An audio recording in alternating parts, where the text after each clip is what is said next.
of what you want to achieve, and just try and achieve that and make that achievable within the limitations of your day. I don't know if you guys have done SMART goals much. Has anyone heard of SMART goals? Yeah. Sometimes SMART goals can be a positive because they do help you sort of create goals that are reasonable. But sometimes when you don't achieve those SMART goals, then they can be a rod for your back. And I read some research talking about how people create goals and goal setting, how people do goal setting, and SMART goals are actually shown to be not the most effective form of goal setting that you can use, because they do end up creating this either or situation that you set a SMART goal and then you don't achieve it, and then that means you failed. And what they did, so SMART goals were very popular, or they were sort of considered to be the best way to generate goals or engage in goal setting. And then since then, they've done research on successful athletes, and what they found was athletes would set a range for improvement. So instead of saying, I want to be able to hit 20, 24 hands in table tennis or whatever, they would say, I'm looking to try and stick within a range of 14 to 17, because I can do 14, but I'm struggling to get to 17, and I just want to be able to stay within that zone.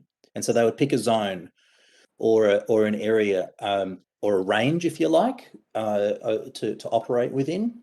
And I like that idea that instead of saying to yourself, I'm going to do 10 of X, I'll say if I can get between 5 to 8 done, then that's pretty good. And if I get more done, then that's great. But success, you sort of making that range sort of helps or tends to not set yourself up for failure, so to speak. Yeah. Anyway, I don't know why I'm talking about that, but yeah. Anyway, commiserations. But look, yeah, the great news is you've got an exam next week. So, how are people feeling about the critical thinking test? Did it help going through the questions last week? Yes, but yeah. also, what will happen if lockdown's extended? I have no idea. So Okay. I really don't know. I'm 99.9% sure that the critical thinking test will go ahead. We were in lockdown last year at this time, and it went ahead. So so some of you have nominated to do the exam in Thornbury. Some of you nominated to do it in your school, and you'll get a flurry of email and contact about what's going ahead. But I'm 99.9% sure this one. Oh, hang on, I'm confused. Yeah, look, I'm confused, aren't I? Because it did get delayed last year. Sorry, but I think that things were different at that point.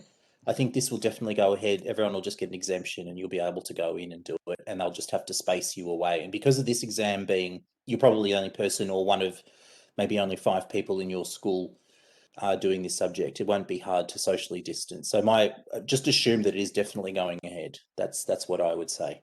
And there'll just be details that will have to be sorted out by the school. But I wouldn't worry about any of that. It's just as long as you turn up on the right day and the right time. Yeah, and that should be fine. Just quickly, so last week VCAR released the exam page. Hang on, I'm just trying to. If I click on that, can you guys see that? Can you guys see the change, or am I sharing? No, I'm still on the. Still on. Okay, all right. In the chat, VCAR is a link to a VCAR website, which is just the first page of the exam, which gives you the. And hang on, let me just change my view so that you can see it. And it's nothing all that important. It's everything that you already know. So this is officially the exam document. This will be the first page that greets you. So it'll be 10 questions. That's really the only information, really. 10 questions, so similar to last year's trial test that you did recently. Yeah, the format, as far as I have got, and when Julian and I went to some of the information sessions, the unofficial word on the street is it should be identical or very, very, very, very close to the format, and each question will look exactly the same as last year. Yeah, that's good, because I know the previous years they were thinking of including more questions and having a less marks, but it looks like they've not done that.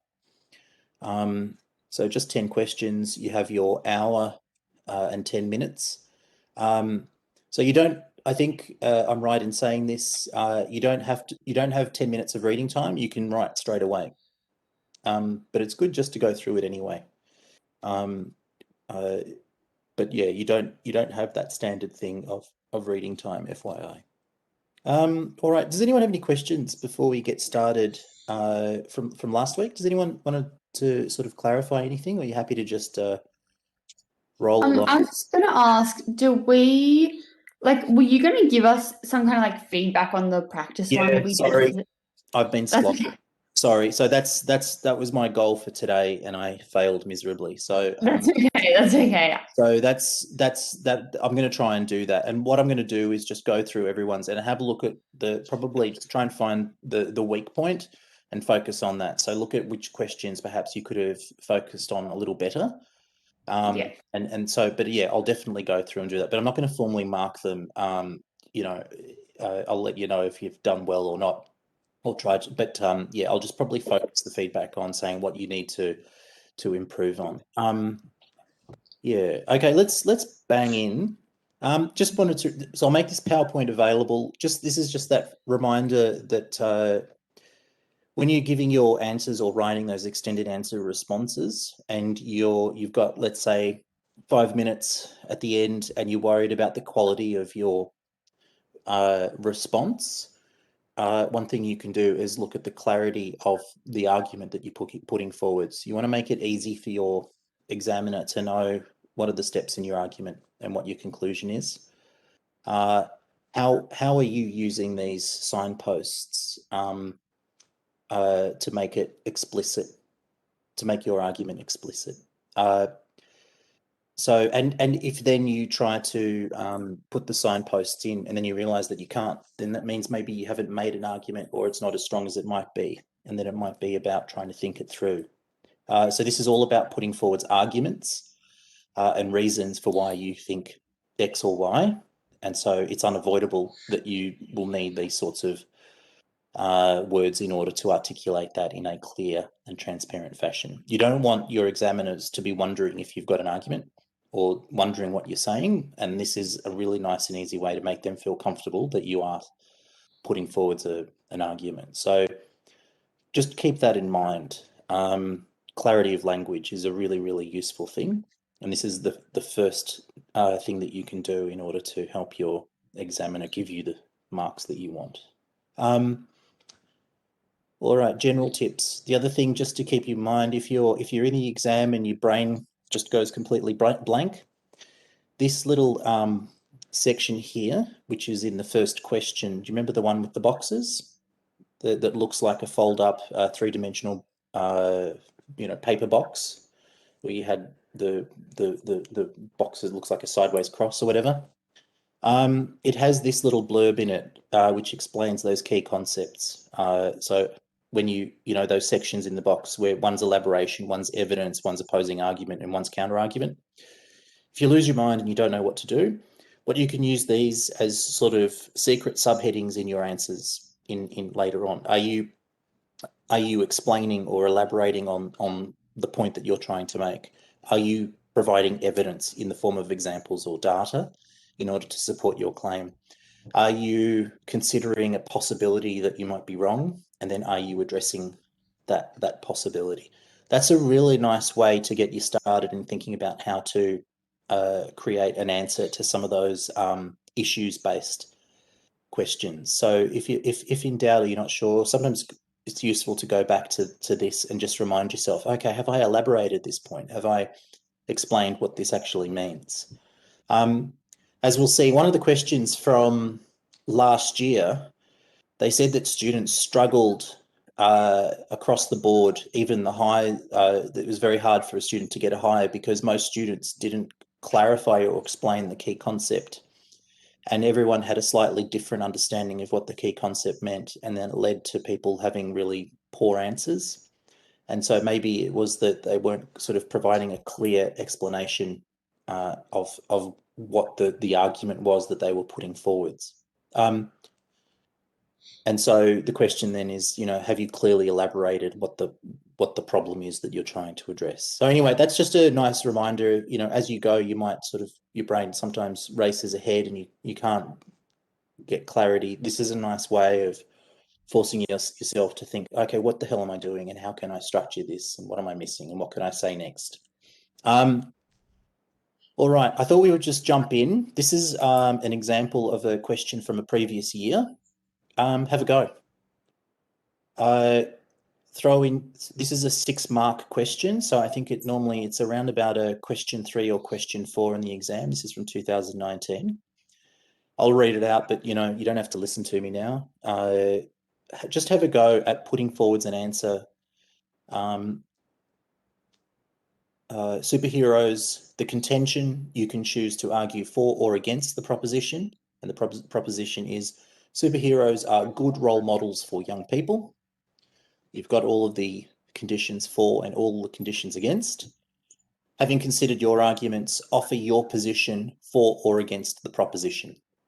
Okay, just have a go, and you can do it now. We'll do it. I'll give you 5 minutes, and then I'll talk about what sort of features you might need in order to answer this well, and what sort of things you could do to improve your answer. So it'd be interesting to see how you answer it or go about doing it, and then what is it that you're not doing that you could improve on. So I'll shut up. I'll give you 5 minutes, and if you like, give me if you can put up your hand, perhaps, if you know how to do that. If you're done, and we'll go from there. You don't have to put it in the chat, that's fine. If you want to, that'd be great. Then that sort of allows everyone to share how they're approaching it, and you might get some useful tips from each other in how you're approaching it. All right.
All right.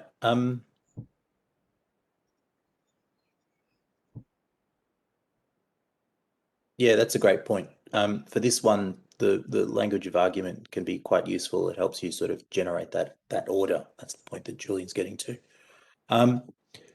I think we've only done 5 minutes for that question. Whoops, sorry. Oh boy, what happened then?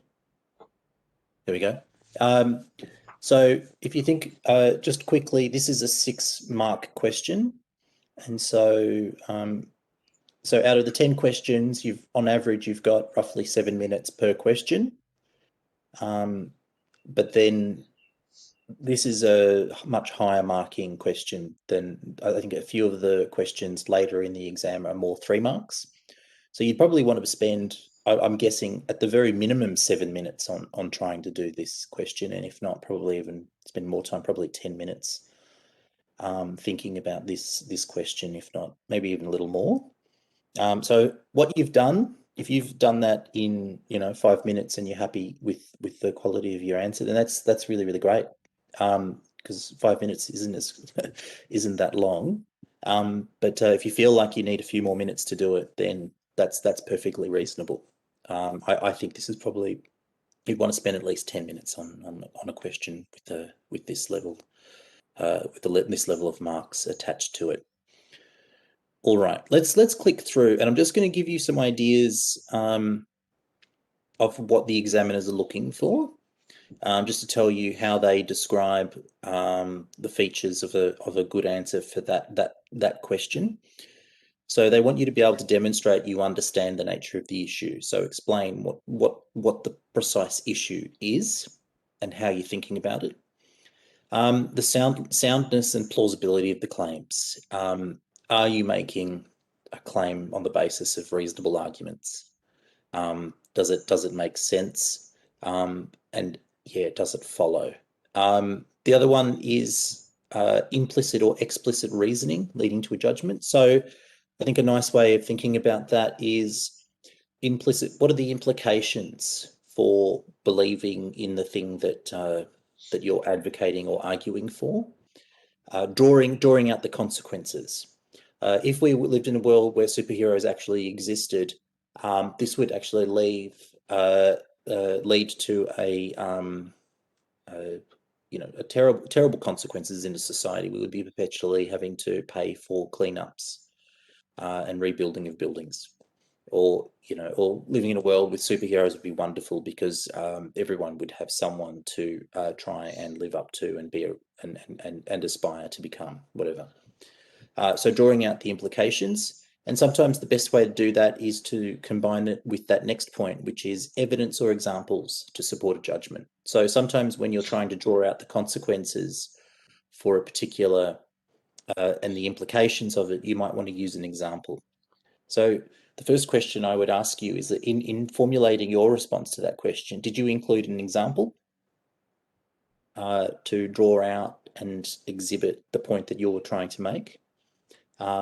Were you trying to come up with some kind of evidence, maybe a situation or set of circumstances that might help bring out the point that you're trying to make?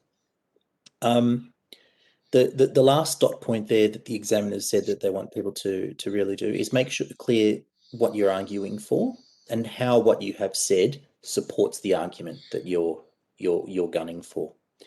So as we'll see in a second, in a good example, the student does that really nicely. But hang on, I'll just the last point down the bottom. Don't try to write an English essay, convincing piece, persuasive text. You will get 0 marks. The way I sort of see it is persuasive writing. It's sort of like a used car salesman. Don't go down that path of trying to, prey on your readers' emotions or anything like that. It'll get 0 marks. You've got to use arguments, evidence, reasons.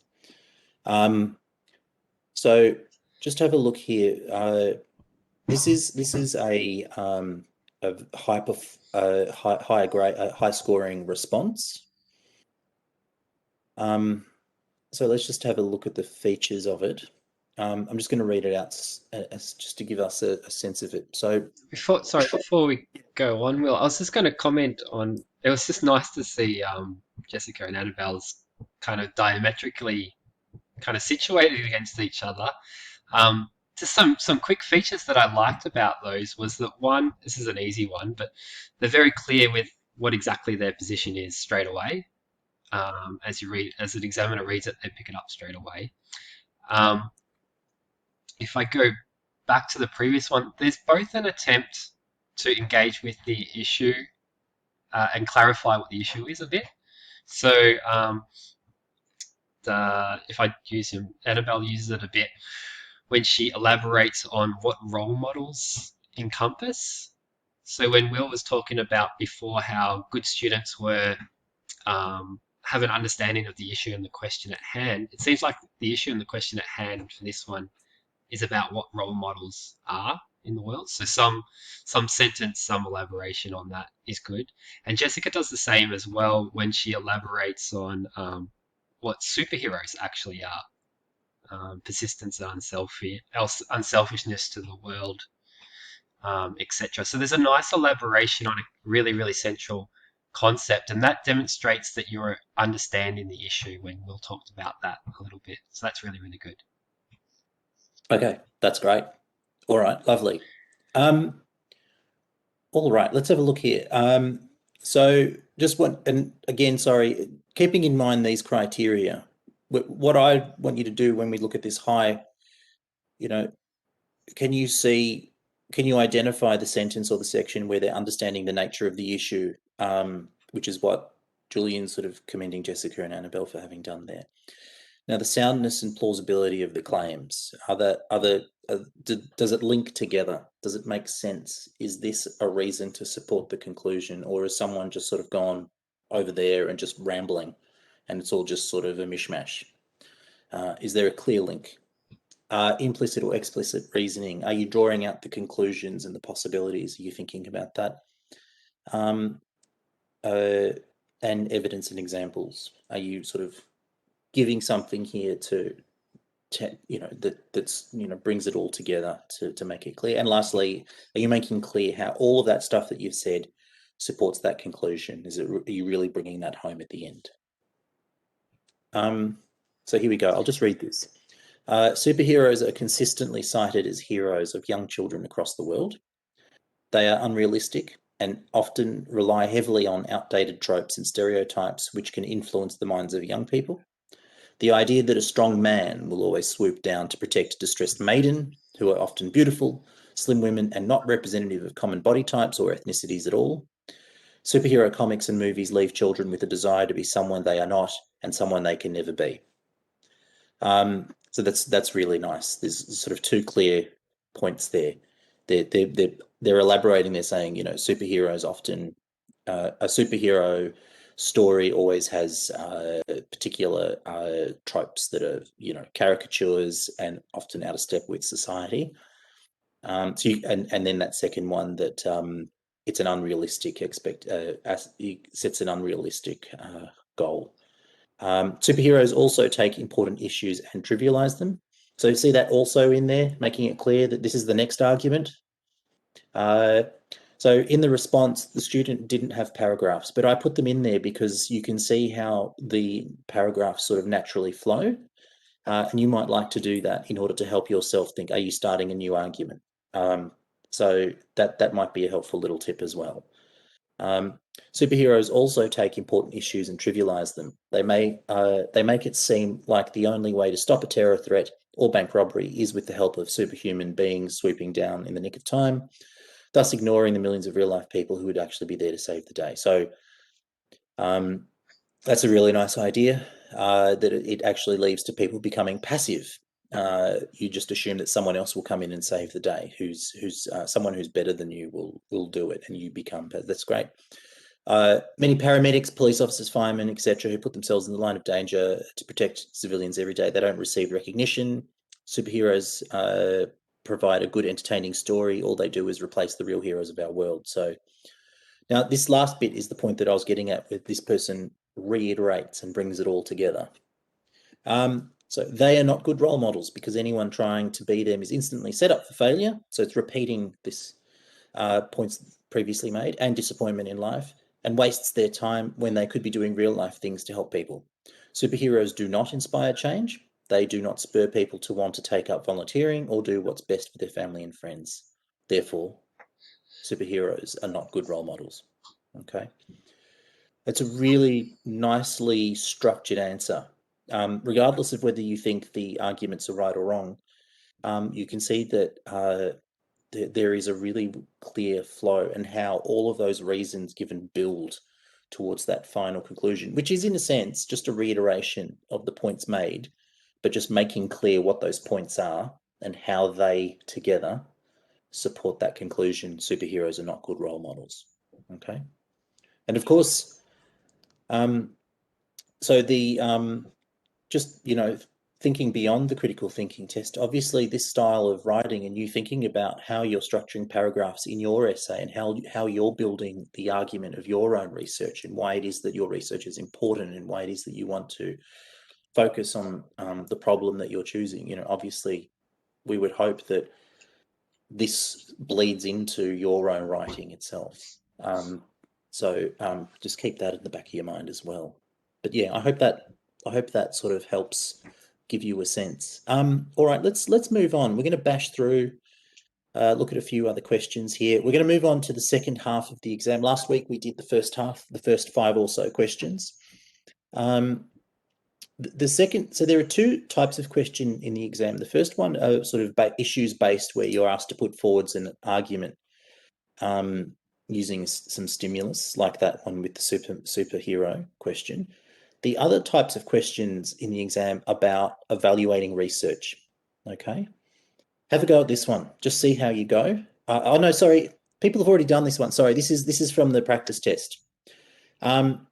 Sorry, don't have a go, but you might like to open up the critical thinking test, your answers, and have a look and see what you've said. I sent that in an email, and Julie and I sent it last week, so you'll be able to have a look at what you've answered.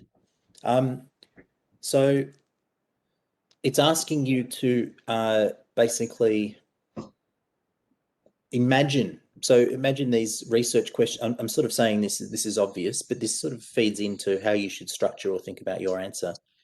It's asking you to use these titles as an imaginary title or an imaginary question of research that you sort of create in your own mind, basically. So you've got to imagine what that research would look like and then critique it. Okay.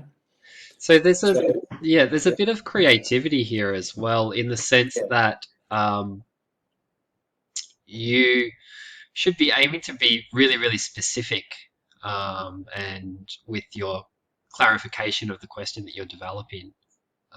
So for instance, looking at D, ban the use of mobile phones at school, you could say, what's the relationship between banning mobile phones at school and its impact on learning and well-being, for instance.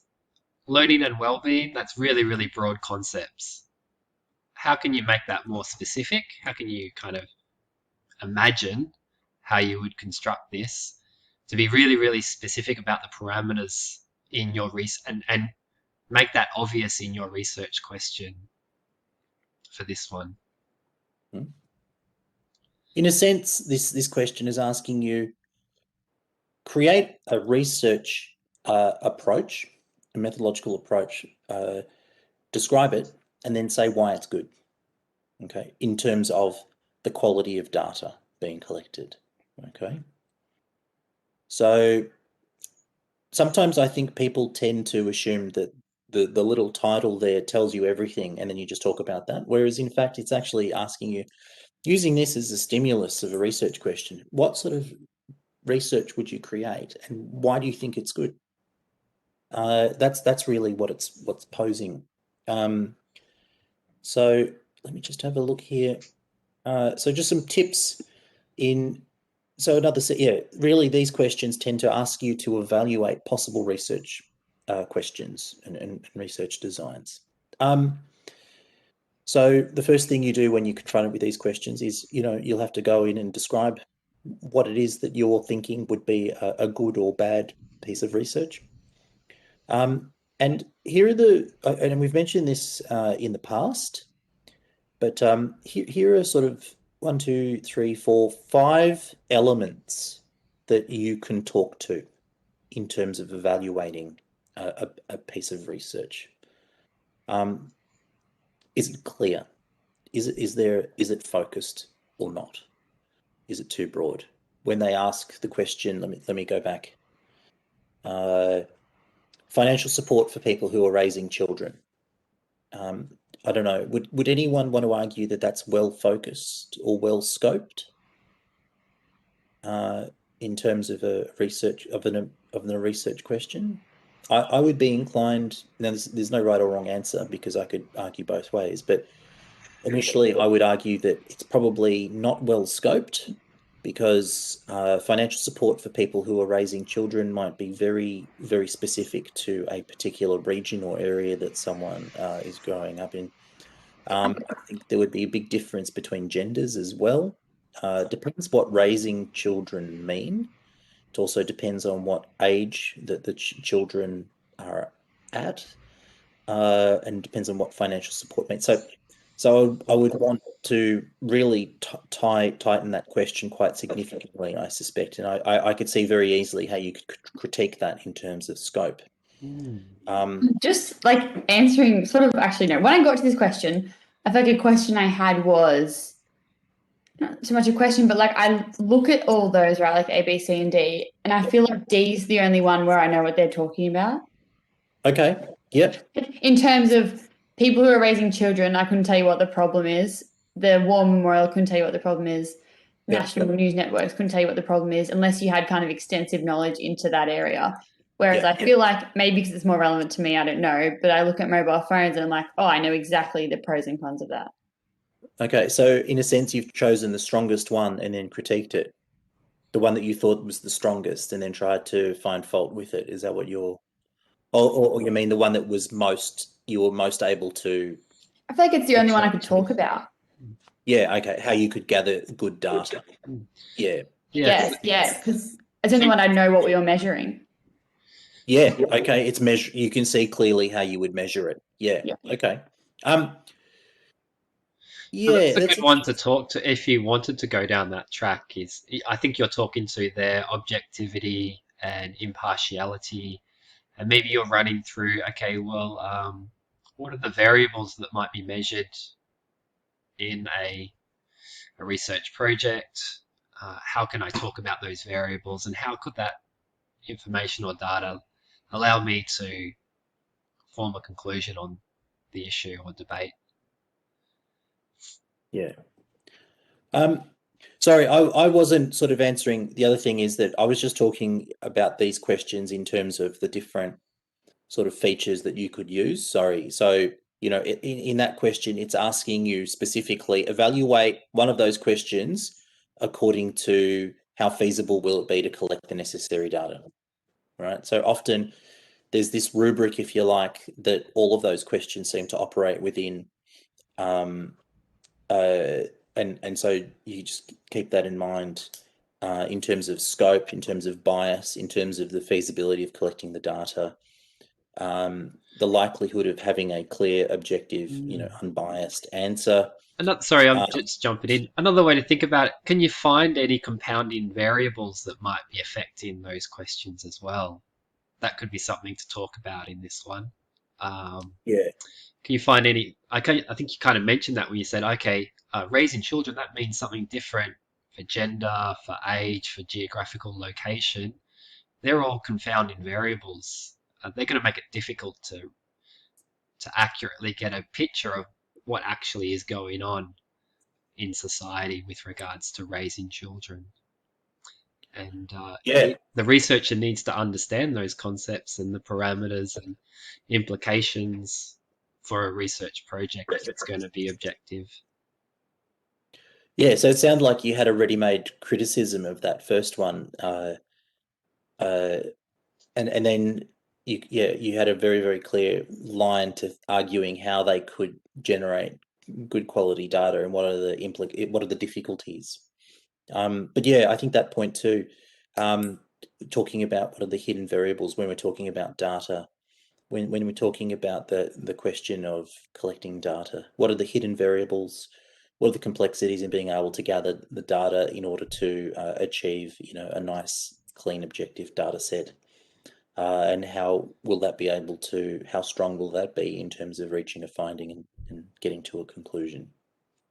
Yeah, all right, let's bash through. Here's all right, so I thought I had an example of a good answer for that one, but I've lost it. All right, let's have a look at this one. I think this is a question 6. So this is asking in terms of the question being manageable. So I don't know how you went in answering that one. You might want to have a look at what you've done, and then we'll compare it to what is considered to be a high-performing answer. So looking at all of these A, B, C, D, and E, which ones are the most manageable in practice? What types of things would we want to be talking about when we're talking about the manageability of a research question? What sorts of things would you be wanting to speak to? What sorts of features, or what sorts of things did you mention? Like maybe how specific the question is. So like actually what you're measuring and what you're doing. Yep. Okay, good. So the specific so the scope, basically, you're saying potentially you want to be talking in terms of manageability, you want to be talking about the scope. Is it too broad or is it too narrow? Is it going to be feasible to really get into understanding what makes a happy life for everyone in the world, as opposed to what are the conditions for being healthy in Bendigo? Yeah. Okay. Good. Anything else? What else would people, or what else did people talk about? Yeah. Time frame. Sure. Sometimes manageability. Yeah. You would have a question over. So, for instance, you might the question might lead itself towards perhaps being more of a longitudinal study. So I'm wondering if, with that question, what contributes to a happy life? I wonder how we define life. Do we mean, what life is like for someone over a period of 70 years? And whether a longitudinal study over the course of 70 years would be the only possible way in order to really determine what are the factors that contribute to a happy life. And so whether the researchers would have the ability to conduct a longitudinal study of that that length, then that would be a significant factor. So yeah, good one. A clear purpose for the results. Yeah.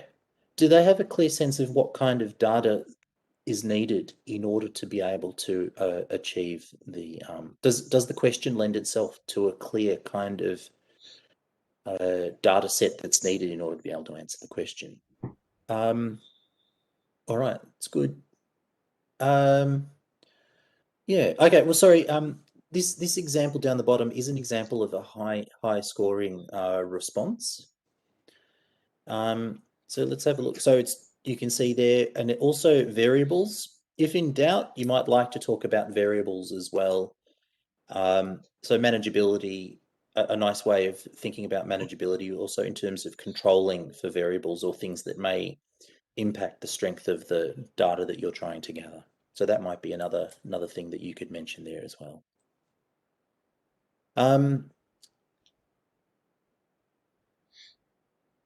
So you see how this answer has an imagined version of what this person's imagining could possibly be a reasonable way to carry out and get towards what the question's pointing at. The question is most manageable as it has clearly determined population, scope, and variables.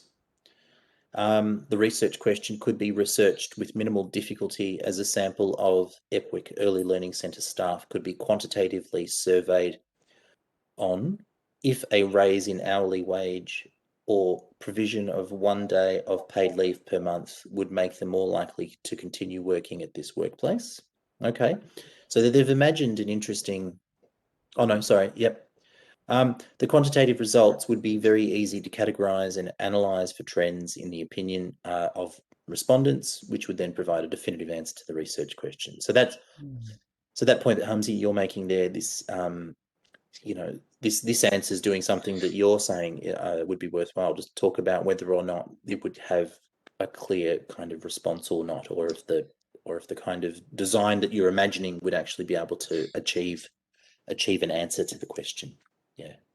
I wonder if they could even pull out the variables a bit more in this response. If they had some kind of understanding of there might be other variables at play, even if they were to raise 1 day paid leave per month, just a little bit of an acknowledgement that there are other factors that might be affecting this study would be a good approach, I think, for this. So you can even build upon this one.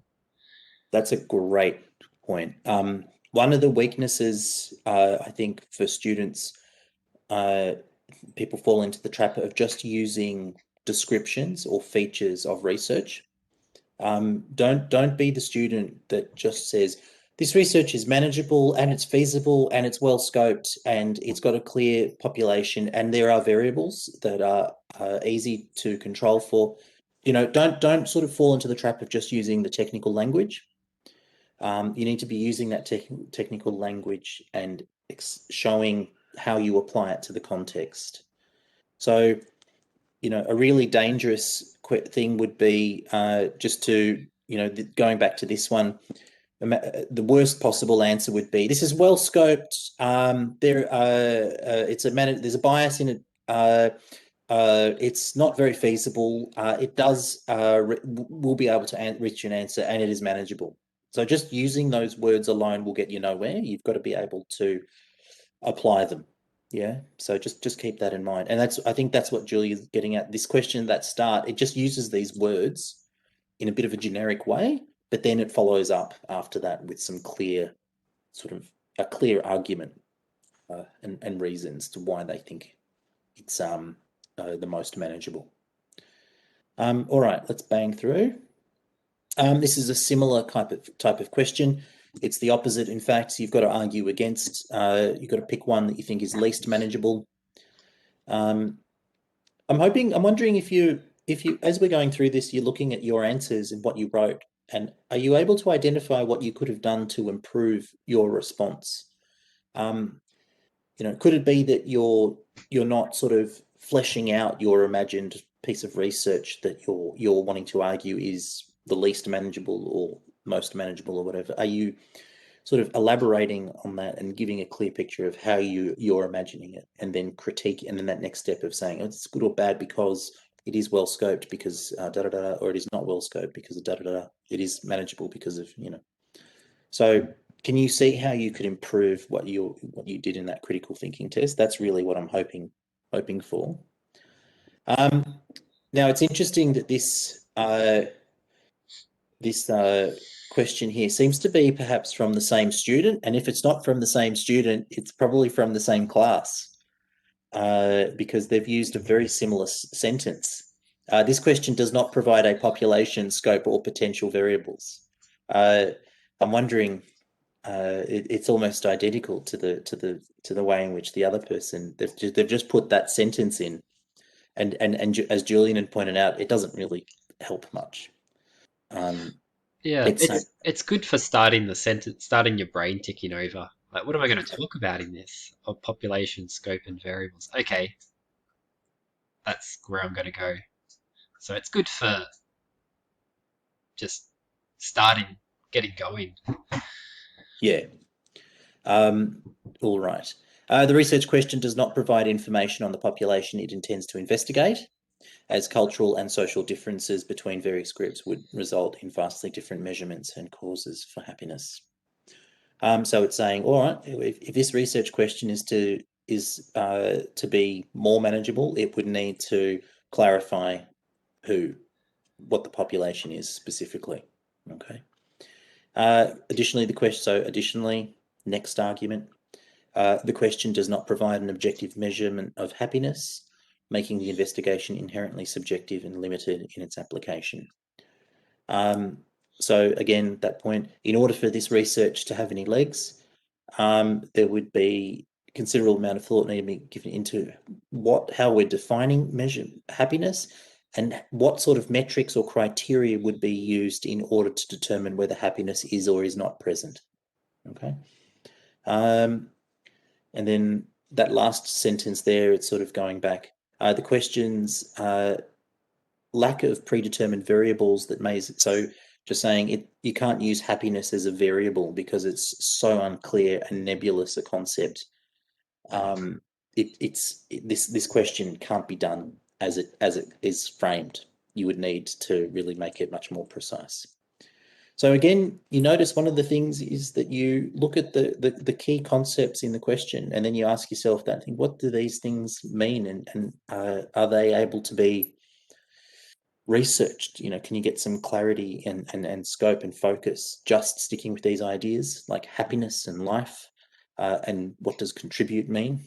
And then you drill down and sort of think, and you sort of say, well, it's not clear what contributes means. Are we saying what are the causes, or what are the main factors? That might be possible, but leaving it open to what are all the things in the world that have ever and could lead to a happy life is an impossible question to answer. If they limit it to one variable, perhaps that might make it a much more targeted and much more feasible and more manageable. Does a healthy lifestyle lead to a happier life? I don't know.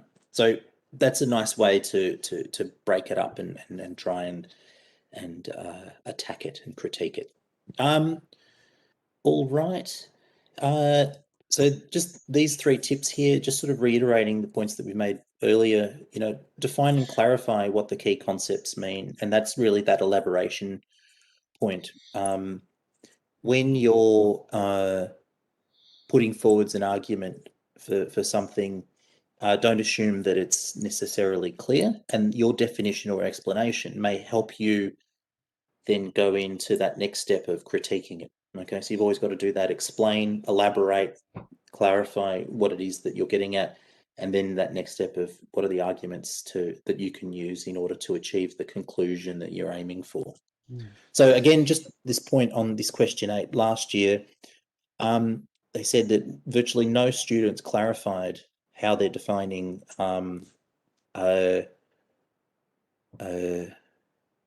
was it? Is it citizenship? Yeah, it was. That's right. Do you remember this, Julian? Yeah, there's a couple of features about this. There's a really easy kind of thing that gives a nice example of just being attuned to the question. So firstly, with this one, a lot of students weren't really specifically talking about the test conducted in English. They were just focusing more on arguments for or against the test itself, whereas the question's asking, it's really specifically asking the Australian knowledge test being conducted in English. So some people might not have really focused on that, and so that kind of didn't allow them to achieve the best they could, really. So that's just a little pointer, keeping an eye on the question or the features of the question and speaking to those in your responses. I think the other one, the idea of citizenship, often needed to be unpacked and elaborated upon with a bit of substance with this. So strong students were able to give some meaning to the term of citizenship. What does it mean to be an Australian citizen? And to give some kind of nuance to that as well. What does it mean to participate in citizen life, democratic life in Australia? How is it to be involved in the community, or to share whatever common values it is that we think it is appropriate for citizenship. So unpacking that term, either for or against, if your argument's for or against, is going to be useful. So some people might say, citizenship doesn't depend upon language. We are in a multicultural society. Features of a multicultural society is that we embrace immigrants and other cultures. Australian citizenship involves other values that are not determined by the language that one speaks or the knowledge of that language. And then you could imagine arguments the other way as well that could draw upon notions of Australian citizenship. But yeah, that was a key one, citizenship, with this term, because it is a complex, it's almost like an abstract. So whenever you see kind of an abstract idea in these issues or contemporary debates, allow yourself some time to unpack that a little bit for yourself and your reader, what it is that you mean by that, how we think about it, those types of things. The other one that's, I think, mentioned in the test is democracy as well. So citizenship, democracy, these are abstract ideas that require a bit of elaboration to get towards your conclusion that whatever it is that you're going to make, it's going to necessarily mean that you need to engage with the abstract idea of citizenship or democracy. Yeah. All right. And look, the other point I think I made last week is that when you hit with a question that has many moving parts, I don't know if I tend to think in diagrams quite a bit. I do like to have a piece of paper where I, draw my little diagrams to try and get things clear. And so sometimes, and also it's just a really useful brainstorming activity. So I don't know if you have that yourself, but yeah, with a question like this, when you're trying to break it down and think about how you're going to respond, if you were to use a sort of mind map of some sort and just draw out the connections, then I imagine that would sort of catch that error that students made where they completely missed that conducted in English part of the question. And so that's really just that first tip there. Clarify what the key concept or concepts mean. Just make sure that you're getting to all of that, and don't assume that it's obvious necessarily, because when you draw out the complexity, then it makes all the other parts become more complex, and that'll give you a lot more to talk about. All right. The thing I liked about this, I think, was that it did a really great job of using examples and fleshing out the consequences and implications. So just this one, this sentence, oh, damn it, sort of halfway in. Additionally, an understanding of Australian culture will help those immigrating to fit in and feel more accepted and belonging within the community. So you can see there, that's really just saying it's good because an implication will mean that people will be happier living in Australian society because they've developed that understanding and expectations of what it means to be in a community. So this did a really, really strong job of drawing out the positive and negative implications for the sides that they were arguing for.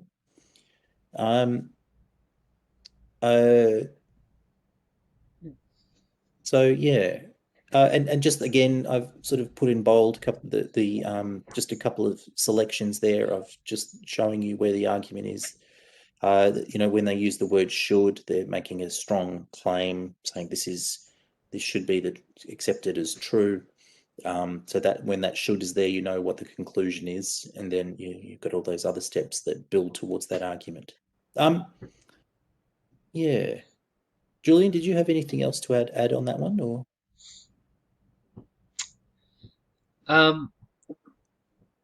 I think there's a really, really high quality of understanding of the issue in this, just reading it quickly then. Yeah. So there's a lot of moving features of the issue, but there's a good scope here that